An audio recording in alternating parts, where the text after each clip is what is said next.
public distribution and textiles onto stage. Mr. Goyal, can we have you on stage? May I also invite Bodhisattva Ganguly, Executive Editor, the Economic Times, to engage the Minister in a fireside chat.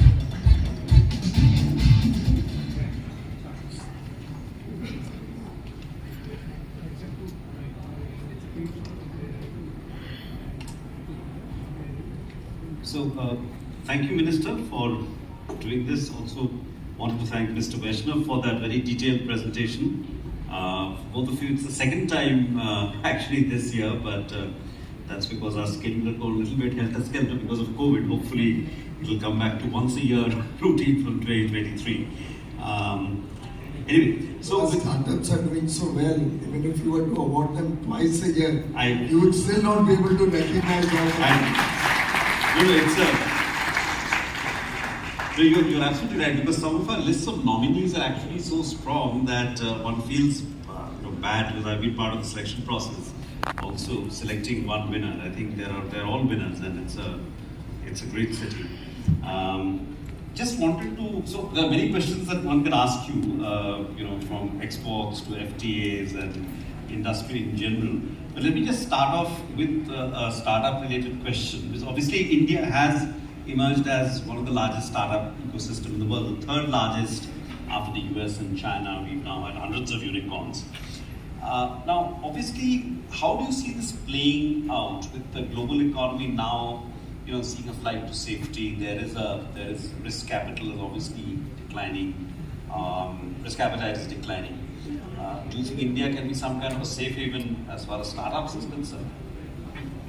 Last 2 days, we have been engaged with the prominent players of the startup ecosystem at Bengaluru.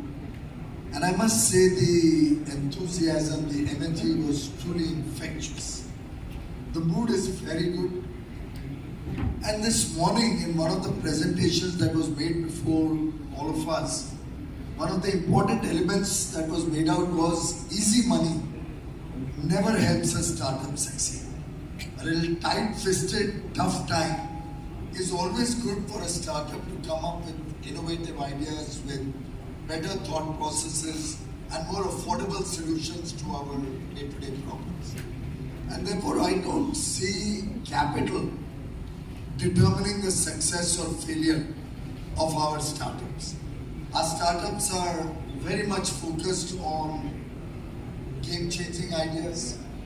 They're looking at day-to-day issues that business faces, that our people in their lives face, coming up with very innovative and smart solutions. And when the times are tough, that's the real time when one is encouraged to do better. While some of the international companies are talking of layoffs today, our Indian startups are offering to hire them, including some of the persons who are on your panel. I think Harsh also mentioned that you will be hiring people. Cool. Frankly, every day that I see Twitter and all the mess that they are in, I'm so happy that I was one of the first to get on to Coup. And I think Coup should take over Twitter. That's the strength of Indian entrepreneurs, our startups. And I have absolutely no doubt in my mind that these tough times that the world is facing are an opportunity we should not miss. So one of the ways that you can perhaps do that, and I don't know whether where there's a seller for Twitter right now, there may soon be given the situation, but is to create a very strong domestic VC industry. China has a very large sort of state-backed VC industry, startup industry. How do we do that in India? Well, one thing is for certain that the Chinese economy got a head start over India in the early 80s. We really embarked on that process with baby steps in 91. But it's only after 2014 that we saw the Indian banking system getting cleaned up. We saw foundational changes to our economic framework. The whole startup movement also was launched by the Prime Minister on 16th of January 2016. Right. Until that time, we had about 500 startups registered in the ministry or in the government, maybe a few more other than that. And by and large, the culture was people wanted to look for a job. People wanted to get into government or get into a private sector job, and the traditional glide path was do your studies, go abroad if you can. If you can't go abroad, you don't get admission, you look for a IIM at best in India and then look for a job. Today, I see young kids and Startup India engages with them even when they are in school. I see young kids, 12, 13, coming up with some very exciting ideas. Some of them as social ideas, some of them very interesting economic solutions to the problems that we have, and some scientific solutions. So my own sense and reading is that while we may have started off late, we are catching up much faster than anybody had imagined. So in the last few years, and Mr. Vaishnav just showed us an excellent presentation where he highlighted the change of mindset of the nation. And Prime Minister Modi is focusing on these structural changes which will help this country in thinking big, thinking transformation. We have to get out of the traditional path of incremental gains. And I think today the country is not going to settle for anything but truly big ticket reform, big ticket outcomes.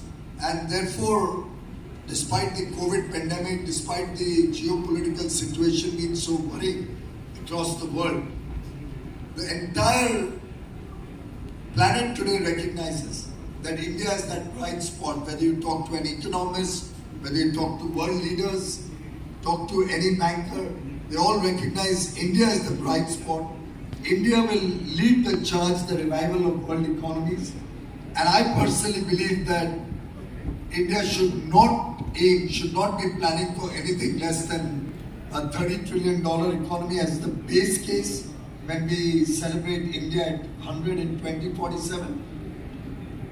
I would think that if we all put our heart and head to it and put in that little effort that Prime Minister Modi articulated in his Panch Pran on 15th August, the fifth commitment that he sought from the nation was that we all look at making India a developed nation as our duty. और उस कर्तव्य भावना से अगर हम सब लग जाते हैं और हमारे स्टार्टअप इकोसिस्टम में तो पूरी ताकत है, पूरी काबिलियत है करने के लिए, तो I would think that even a $40 trillion economy as the CII is projecting by 2047 is not beyond imagination.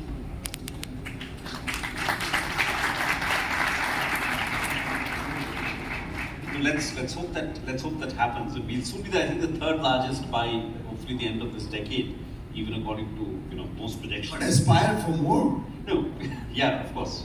But I just wanted to ask you, one of this government has had very strong Atmanirbhar Swadeshi orientation in backing domestic industry, right? If you look at the defense sector, everything from drones to advanced weapon systems has been opened up to the Indian private sector.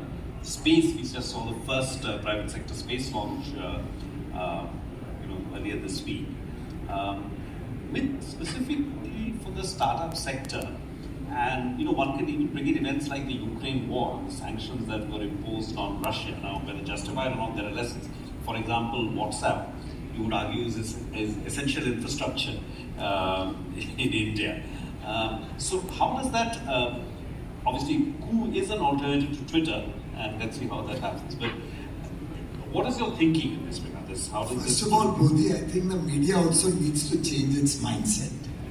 It's time you got some confidence in you. Sure. Even when I was talking of the economy numbers, I somehow didn't get the impression that you were enthusiastic about those numbers. And let me therefore articulate, because Economic Times, I think, needs to also do their maths. If you look at the Indian economy over the last 25 years, and you'll all agree the last 25 years is really not what we see the next 25 years to be. But if you see the last 25 years, we were a $270 billion economy 25 years ago. We closed 2021 at about 3.2 trillion. That's about 11x growth in 25 years. And it translates to 8.72%. 8.72% compounded annual growth rate in US dollar terms. Now, of course, we all understand, and I'm sure Economic Times more than anybody else, that we have a certain real growth, we have inflation, and then we have a rupee depreciation, which finally, the nominal growth, and then we have a rupee depreciation, which gives us the growth number in dollars. Now, even if we were to just extrapolate that number at 8.72% from 21 to 2047, you are looking at a $32 trillion economy. Just at that level, and we're still quite low in terms of base. We are trained to think of next day's headlines, so that's why I was not thinking that far ahead. But in one of my sessions this morning, somebody, a startup financer, I think somebody from the finance world, Prashant, she's in the finance world, she just threw a thought for the consideration of the room that, well, at 2047, India should aim to be $47 trillion. And I got my team to do a little bit of maths, that if we were to grow at 8% real growth, and personally I think it's not beyond imagination, not beyond the realm of probability. And given the kind of talent that is represented amongst your award winners, amongst the young people of India, what we experience when we go to the various campuses, the enthusiasm, the sheer confidence that they exude. If we were to do an 8% real growth, add inflation, and with that kind of a growth, obviously the kind of export numbers that we are seeing, we'll probably cross 750 billion this year. In the 75th year, it's very appropriate that we cross 750 billion. We are looking at 2 trillion by 2030, services and goods. And then when you extrapolate it further to 2047, we should be looking at $6 or $7 trillion of exports of goods and services. At that level, we'll start seeing the rupee also appreciating. And thus, I wouldn't be surprised if we can actually break those barriers and really go forward with very, very strong numbers. We don't have to necessarily aspire to be only the third largest. That will be by 2027. Almost everybody is unanimous that India will be the third largest GDP in the world by 2027. And I think that's going to be the inflection point from where we'll just take off. And our aim is not only a developed India, but a developed India with inclusive growth, a developed India which takes prosperity to every single child born in this country. And that's where our startup ecosystem, I think, is making us proud. No, undoubtedly.